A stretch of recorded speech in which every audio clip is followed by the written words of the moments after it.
কাছে ক্ষমা করতে চায় না, কঠিন হৃদয়, পাথরের মতো শক্ত হৃদয়, মাফ করতে চায় না কাউকে।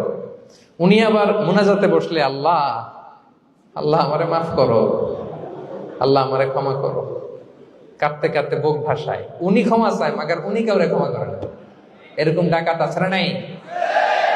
চিন্তা করছেন? উনি ক্ষমা চায় আল্লাহর কাছে, কিন্তু উনি ক্ষমা করে না। প্রিয় ভাইরা, ক্ষমা করুন। যে ক্ষমা করে সে ক্ষমা পায়। আচ্ছা, একটু চোখটা বন্ধ করে, চোখ বন্ধ করলাম আমি, জানা অজানা পাপের পাহাড়ের দিকে তাকালাম। এবার একটু চিন্তা করেন যে কি পরিমাণে ক্ষমা আল্লাহর পক্ষ থেকে আমার জন্য প্রয়োজন। চিন্তা করেছেন? এবার চোখ খুলুন, পাপের পাহাড়ের দিকে একটু তাকান। আপনার জানা অজানা যে পাপের পাহাড়, তাকান এবং ভাবুন এগুলোর জন্য কি পরিমাণে ক্ষমা আল্লাহর পক্ষ থেকে আপনার দরকার, প্রয়োজন।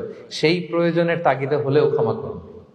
খেয়াল রাখবেন, যে ক্ষমা করে সে ক্ষমা পায়, যে অন্যকে ক্ষমা করে না সে ক্ষমা পায় না। তাহলে আল্লাহর কাছে ক্ষমা চাওয়ার আগে আপনি আপনার পাশের লোকদেরকে ক্ষমা করবেন। পারা যাবে তো ইনশাআল্লাহ? ক্ষমা এটা সবাই করতে পারে না, এটা অনেক বড় মহৎ গুণ। যার হৃদয় বড় সে ক্ষমা করতে পারে।